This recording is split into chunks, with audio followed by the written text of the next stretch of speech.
مرحبا بكم متابعي قناة سكوب جزائري. لا تنسوا الاشتراك بالقناة والضغط على زر لايك ليصلكم كل جديد.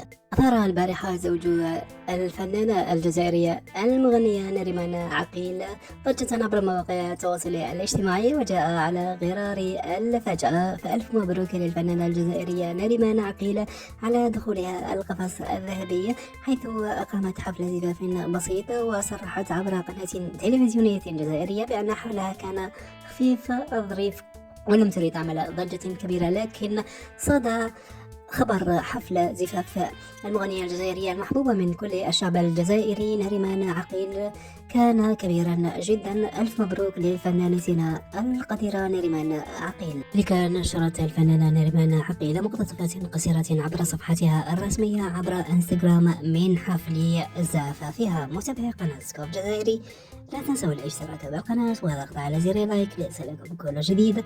طاب مساؤكم وشكرا جزيلا.